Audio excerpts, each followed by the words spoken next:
There's a specific moment when everything shifts. The person who pulled away, who created distance, who made you feel like you were asking for too much, suddenly starts reaching out. The texts come more frequently. The tone changes from cold to warm. They want to know what you're doing, who you're with, whether you're thinking about them. This shift feels like validation, like proof that you weren't crazy for believing the connection was real. But this moment is not what it appears to be. It's not about you finally being seen or valued.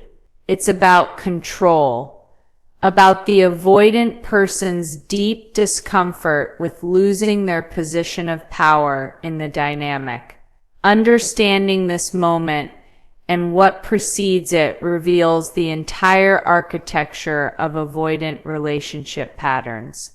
More importantly, it reveals exactly how to dismantle that architecture, not through manipulation or games, but through genuine transformation that makes their patterns irrelevant. The biggest reversal isn't about getting them back or making them chase you. It's about becoming someone who no longer needs them to behave differently. Someone who has fundamentally shifted out of the dance entirely. Understanding the game you've been playing. The dynamic with an avoidant person operates according to rules that were never explicitly stated, but govern every interaction nonetheless. These rules create a predictable pattern. The avoidant person maintains control through distance. The other person pursues connection. The avoidant withdraws further. The other person intensifies their pursuit, and the cycle continues until either the relationship ends or settles into a chronically unsatisfying pattern. This isn't a game anyone consciously chooses to play. It emerges from the collision of two different attachment systems, two different sets of fears, two different strategies for managing the vulnerability inherent in intimate connection. The person involved with someone avoidant typically enters the dynamic without understanding its structure. They experience the avoidant person's withdrawal as rejection, as evidence of their own inadequacy, as a problem to be solved through increased effort and demonstration of value. Every time the avoidant person pulls away, it triggers anxiety and a desperate need to restore closeness. This anxiety drives behavior that feels necessary and logical in the moment, reaching out more, seeking reassurance, trying to understand what went wrong, attempting to prove worthiness of love and attention. Each of these behaviors, while understandable, feeds directly into the avoidant person's core narrative about relationships and reinforces the dynamic. The avoidant person experiences this pursuit as confirmation of their deepest fears. Every text, every attempted connection, every expression of need for closeness registers as pressure, as demand, as threat to their autonomy. Their withdrawal isn't personal rejection of the other person, but automatic defense against what feels like engulfment. They don't consciously strategize about creating distance. They simply follow their nervous system's instructions to protect themselves from the vulnerability of genuine intimacy. The more the other person pursues, the more threatened they feel, the more they withdraw. This withdrawal then triggers more pursuit, creating a self-reinforcing loop that can continue indefinitely. What makes this dynamic so insidious is that both people believe they're responding reasonably to the other person's behavior. The pursuer believes they're fighting for the relationship, demonstrating commitment, refusing to give up on something valuable. The avoidant person believes they're protecting necessary boundaries, refusing to be controlled, maintaining their sense of self. Neither person sees that they're locked in a dance where each person's moves are determined by the other person's position. Neither person recognizes that they've lost agency, that they're reacting rather than choosing, that they've become predictable players in a pattern that serves no one. The emotional cost of this dynamic is substantial for both people, though it manifests differently. The person pursuing experiences chronic anxiety, constant uncertainty, and a gradually eroding sense of self-worth. They measure their value by the avoidant person's responsiveness, interpreting withdrawal as personal failure and connection as personal success. Their emotional state becomes entirely dependent on someone else's behavior. Someone whose behavior is fundamentally driven by fear and avoidance rather than genuine assessment of the relationship's value. This dependence creates a prison where self-worth is perpetually held hostage. The avoidant person, despite appearing to have the power position in the dynamic, experiences their own form of suffering. They feel constantly pressured and misunderstood. They experience the other person's reasonable needs for connection as unreasonable demands. They cycle between guilt over their inability to show up emotionally and resentment toward the person who makes them feel guilty. They're trapped in a pattern where they can neither fully commit nor fully leave, where they maintain relationships at arm's length while feeling increasingly isolated and disconnected from genuine emotional experience. Their defense mechanisms protect them from the vulnerability of intimacy, but also prevent them from experiencing the very connection they claim to want. Understanding this game is the essential first step toward changing it. The pattern continues as long as both people remain unconscious of their roles and the function those roles serve. The pursuer must recognize that their pursuit isn't bringing them closer to what they want, but is actually preventing it. The increased effort, the demonstrations of value, the attempts to prove worthiness, all of this confirms the avoidant person's narrative that relationships are traps and partners are demanding. Every action intended to create closeness actually generates more distance. This recognition is painful because it means acknowledging that the very strategies that feel most necessary are the ones causing the most harm. The game cannot be won by playing it better or more strategically. It can only be ended by refusing to play at all. This refusal isn't about punishment or manipulation. It's about recognizing that participating in the dynamic, regardless of which role is occupied, prevents genuine connection and genuine self-respect.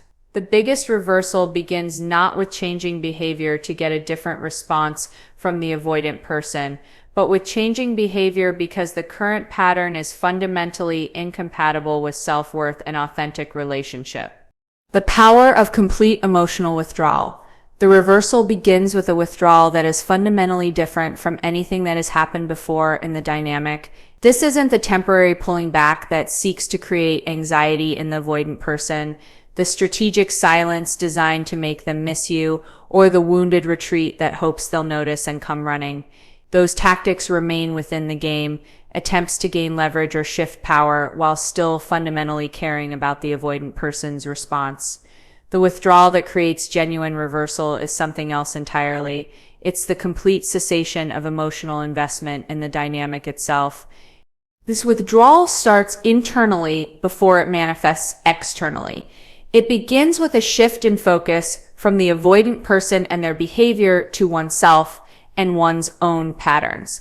The questions change from why won't they show up for me to why have I been willing to accept so little, from what can I do to make them love me properly, to what have I been avoiding in myself by focusing so intently on them. This internal redirection is uncomfortable because it requires confronting truths that pursuing the avoidant person allowed avoidance of. Perhaps there are wounds from childhood that made crumbs of affection feel normal or sufficient. Perhaps there's a deep belief in unworthiness that the avoidant person's behavior confirms. Perhaps there's fear of genuine intimacy hiding beneath the apparent desire for closeness. The emotional withdrawal manifests as a genuine loss of urgency about the avoidant person's actions and responses. Their text no longer creates spikes of anxiety or hope. Their presence or absence stops dictating emotional state. Their opinions and judgments no longer carry weight in determining self-worth. This shift isn't performed or faked. It's the natural result of redirecting emotional energy inward, of beginning to build a life and sense of self that doesn't require their validation or participation. The avoidant person becomes less relevant, not through effort to make them less relevant, but through genuine investment in other sources of meaning and connection. This process involves grieving what the relationship never was and never will be. The fantasy must die.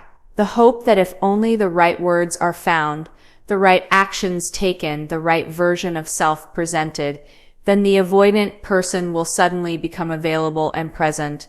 This hope must be released completely. Grieving this fantasy is painful because it means acknowledging how much energy and time and emotional resource has been invested in something that was never going to yield the desired return. It means facing the ways in which focus on the avoidant person served as distraction from other uncomfortable truths and necessary growth. The external manifestation of this withdrawal is simple: complete cessation of pursuit. No more texts, checking in, or trying to initiate contact. No more monitoring their activity or trying to engineer casual encounters. No more attempts to remind them of good times or demonstrate continued value. No more explaining feelings or requesting clarity or seeking closure. Just silence, not strategic or temporary, but genuine and indefinite. This silence isn't punishment, it's protection. It's the establishment of a boundary that should have existed from the beginning. I will not pursue someone who is unavailable. I will not convince anyone of my worth. I will not participate in dynamics that diminish me. What makes this withdrawal powerful is its authenticity. The avoidant person has developed highly sensitive radar for detecting inauthenticity and strategy. They can sense when someone is pulling back to create anxiety or gain leverage. They remain unmoved by those tactics because they recognize them as manipulation, as continued participation in the dynamic, as evidence that the other person is still emotionally hooked and therefore not a threat to the avoidant person's control.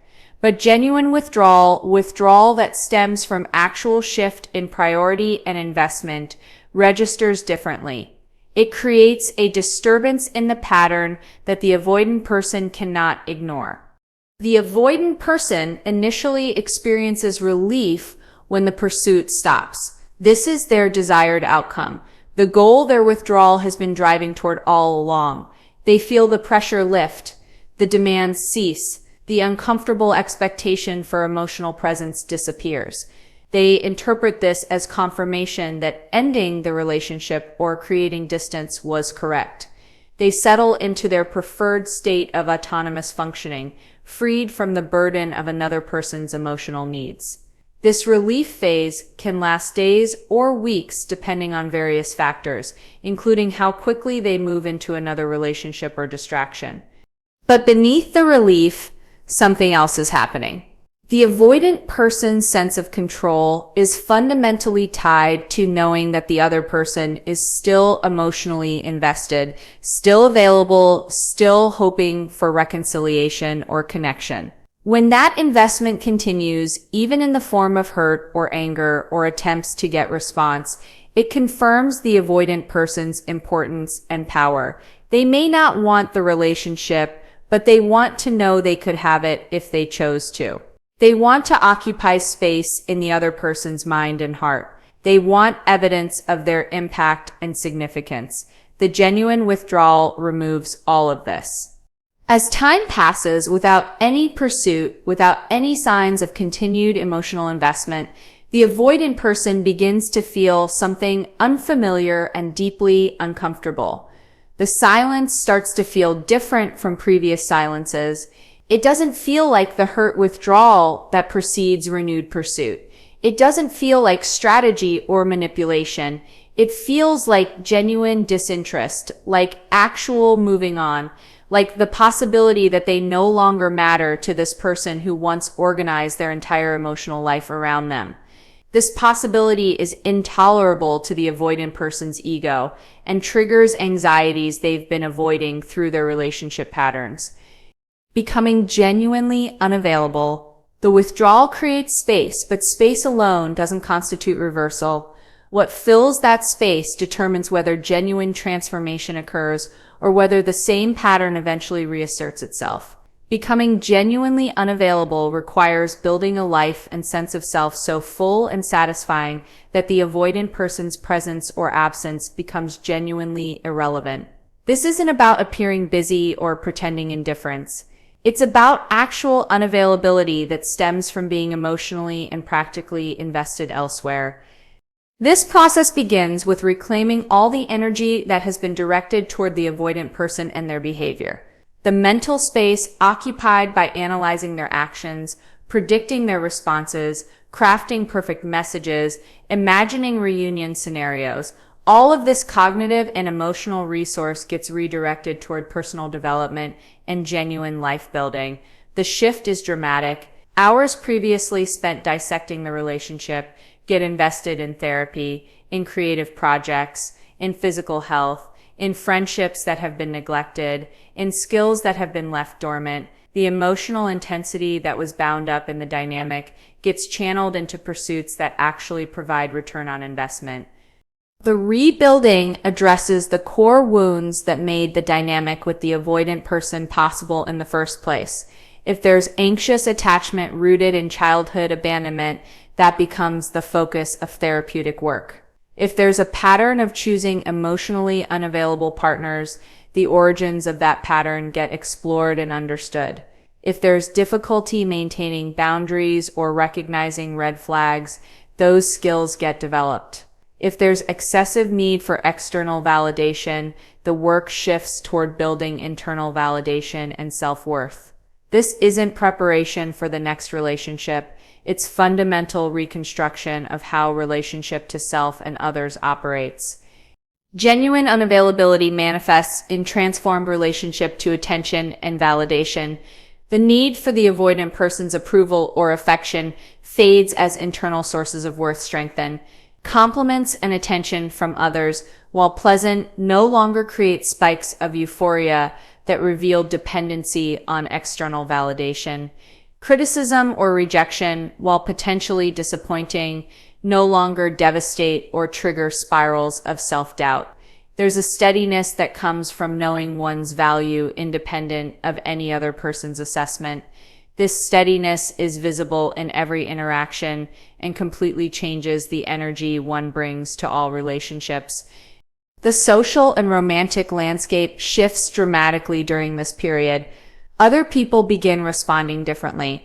Friendships deepen as emotional availability that was tied up in the avoidant person becomes accessible to others. New romantic interests appear, attracted to the confidence and groundedness that come from no longer being emotionally hostage. These new interests often possess qualities dramatically different from the avoidant person: presence, consistency, enthusiasm, emotional availability. The contrast is striking and reveals how distorted standards had become during the dynamic with the avoidant person. What once seemed like impossible standards, having someone respond to texts, show up when they say they will, express affection openly, now appear as basic requirements rather than extraordinary gifts. This exposure to different relationship dynamics accelerates the transformation. Experiencing someone who is actually available, who doesn't play games or create confusion, who genuinely wants to spend time together and build connection. This experience makes the dynamic with the avoidant person appear increasingly absurd. The question shifts from how do I get them back to why did I ever want someone who made me feel so terrible? The rose-colored glasses shatter completely. The avoidant person's mixed signals and breadcrumbs of affection, which once seemed like precious offerings to be treasured, now appear as the bare minimum crumbs they always were. The unavailability becomes genuine rather than performed. If the avoidant person were to suddenly appear fully available and emotionally present, which they won't, the response would not be eager acceptance, but cautious skepticism. Too much has changed. Too much growth has occurred. Too much understanding of patterns and red flags has been gained. The fantasy of who they could be has been replaced with clear sight of who they actually are, someone whose emotional unavailability isn't a puzzle to solve or a challenge to overcome, but simply an incompatibility with someone who now knows their worth and refuses to accept less than genuine partnership. The transformation shows in every aspect of life. There's a lightness that comes from no longer carrying the weight of an unsatisfying dynamic. There's energy that comes from emotional resources no longer being drained by anxiety and pursuit. There's clarity that comes from no longer living in the fog of confusion the avoidant person created. There's peace that comes from no longer waiting for someone to choose you, from knowing that you've chosen yourself. This state is visible to everyone, including eventually the avoidant person. The avoidant's predictable return. The avoidant person's return follows a pattern so predictable it appears scripted. The timing varies, but the sequence remains consistent. It begins with casual observation, checking in on the other person through mutual friends or watching from a distance. The avoidant person tells themselves they're simply curious, that it means nothing, that they're not actually interested in reconnecting. But the curiosity itself reveals something has shifted. During the relationship, they took the other person's presence and availability for granted. Now facing genuine absence, they feel compelled to confirm that person still exists in their orbit, still thinks about them, still cares. What the avoidant person observes during this reconnaissance creates confusion and discomfort. The other person appears fine, better than fine. They seem happy, busy, thriving. There's no evidence of pining or suffering. There are no sad posts or obvious signs of heartbreak. Instead, there's a life being lived fully, a person moving forward with purpose. This observation contradicts the narrative the avoidant person has been operating under. They expected the other person to be devastated, to be waiting, to be hoping for their return. The absence of these expected responses creates a crack in the avoidant person's carefully maintained worldview. The avoidant person's discomfort intensifies as they witness the other person receiving attention from others or appearing in contexts that suggest romantic possibility. Jealousy emerges, which confuses the avoidant person because they convinced themselves they didn't want the relationship. They told themselves they needed space, that the other person was too much, that they were better off alone or with someone less demanding. Yet seeing evidence that the other person has moved on, that someone else might claim what they discarded, triggers possessiveness and anxiety they didn't know they had. The avoidant person wants to believe they're above such feelings, that they're too evolved or independent for jealousy, but the feelings persist regardless. This discomfort drives the first tentative reach. It typically comes disguised as casual and innocent. A like on something posted weeks ago, a comment that seems friendly and platonic, a message about something trivial, a shared memory or piece of information the other person might want to know. These initial contacts are carefully calibrated to seem low stakes and unimportant. The avoidant person maintains plausible deniability. They're just being friendly, just touching base, just thought the other person might be interested. There's nothing deeper happening. No reconsidering of the relationship, no acknowledgement of how they behaved or the pain they caused. The response or lack thereof to these initial contacts determines what happens next. If the other person responds with enthusiasm, with eagerness for a renewed connection, the avoidant person's anxiety immediately settles. The confirmation that they still matter, that they could still have this person if they wanted, allows them to retreat again. The control is restored. The pursuit resumes its familiar pattern. The avoidant person can return to their comfortable distance, secure in the knowledge that the other person remains available.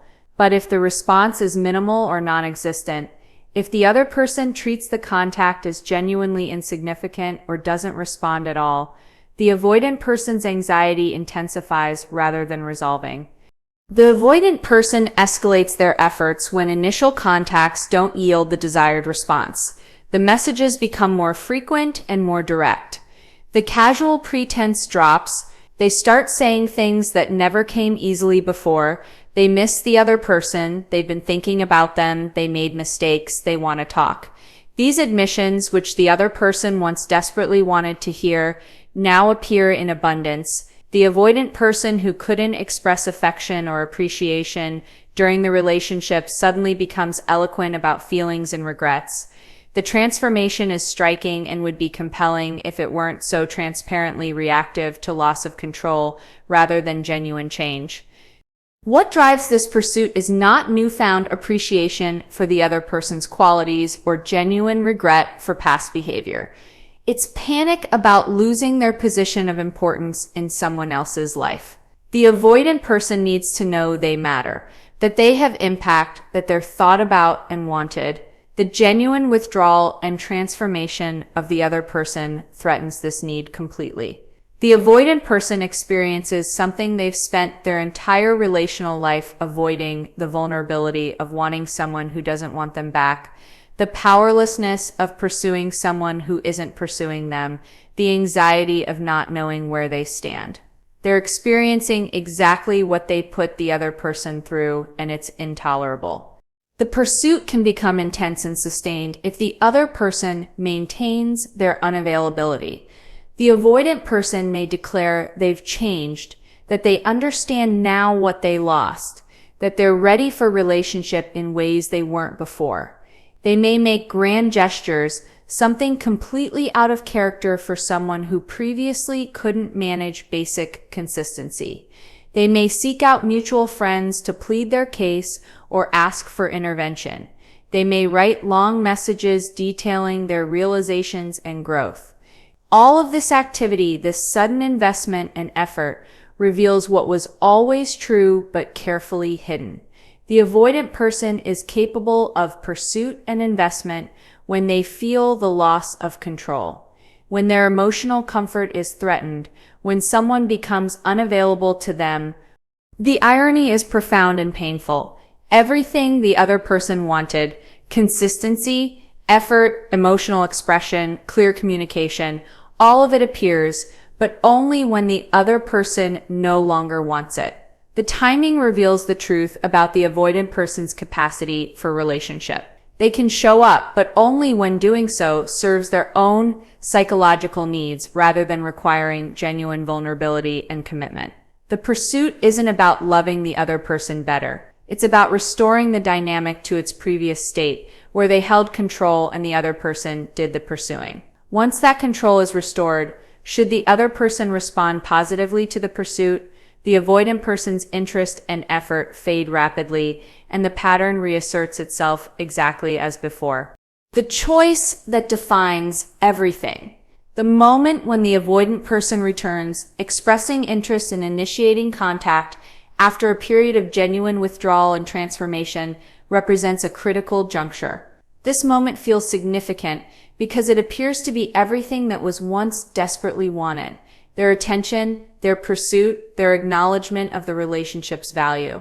The temptation to respond positively is substantial. Part of the mind whispers that this is the breakthrough, the moment when things finally change, when the relationship becomes what it should have been all along.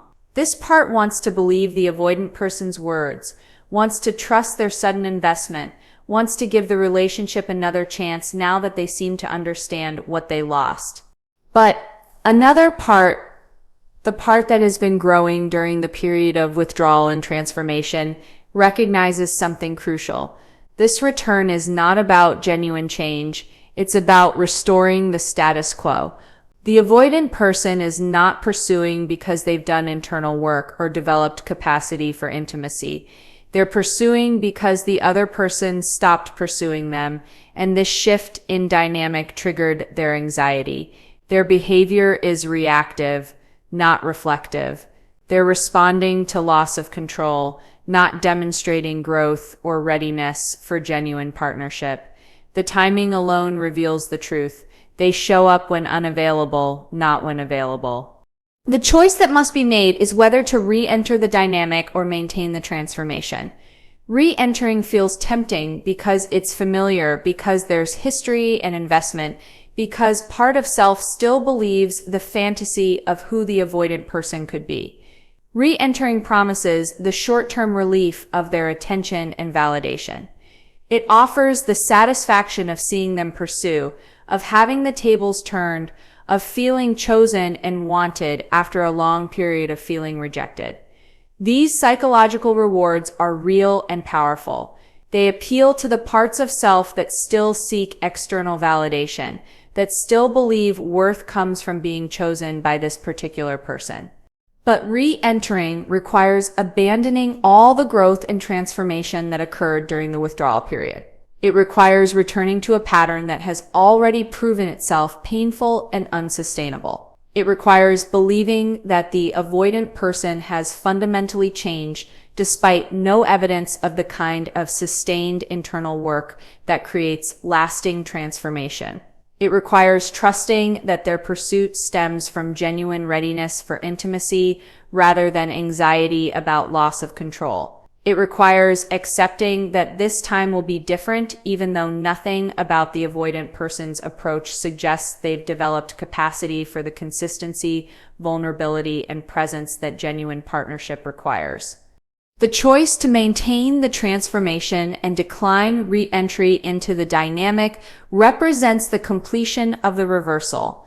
This choice is not about punishment or revenge. It's not about making the avoidant person suffer or proving a point. It's about honoring the growth that has occurred and refusing to sacrifice it for the familiar comfort of a dynamic that was slowly destroying self-worth and capacity for joy. This choice says something clear. I have learned my worth. I have experienced what it feels like to be genuinely unavailable rather than desperately pursuing.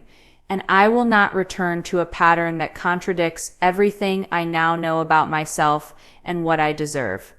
Making this choice triggers profound grief and relief simultaneously. The grief comes from finally releasing the fantasy completely, from acknowledging that the relationship will never be what was hoped, from accepting that the avoidant person is not going to suddenly transform into someone capable of meeting emotional needs.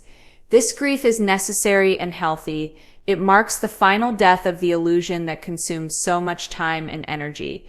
The relief comes from no longer having to hope, no longer having to wait, no longer having to diminish self to fit into someone else's limited capacity for connection. The relief comes from freedom, from reclaiming full agency over one's own life and emotional experience. The avoidant person's response to rejection of their pursuit varies, but it typically follows one of two paths. Either they escalate temporarily, increasing their efforts in a final attempt to restore the dynamic, or they withdraw immediately and completely, moving on to find someone else who will play the familiar game. Neither response indicates genuine care or love. The escalation is about ego and control. The immediate withdrawal is about self-protection and inability to tolerate the vulnerability of sustained pursuit. Both responses confirm the wisdom of declining to re-enter the relationship. The true reversal is not about getting the avoidant person to chase or making them regret their behavior. The true reversal is the complete transformation of self, from someone who would accept breadcrumbs and inconsistency to someone who requires genuine partnership or nothing at all. It's the shift from organizing life around someone else's emotional unavailability to building a life so full and satisfying that there's no room for relationships that diminish rather than enhance. It's the movement from external validation to internal knowing, from desperate pursuit to peaceful self-possession, from fantasy to reality. This transformation is permanent because it's not about the avoidant person. It was never really about them, even when it felt like it was. It was always about the wounds and patterns that made their behavior acceptable, that made breadcrumbs feel like nourishment, that made emotional unavailability seem like a challenge to overcome, rather than an incompatibility to acknowledge. Healing those wounds and changing those patterns means the avoidant person becomes irrelevant. Their return or absence no longer impacts emotional state. Their validation or rejection no longer determines worth. They become simply another person, someone with limitations and wounds of their own, someone whose inability to show up fully is their issue to work through, not a puzzle to solve or a challenge to overcome. The biggest reversal is not making them want you. It's no longer wanting them.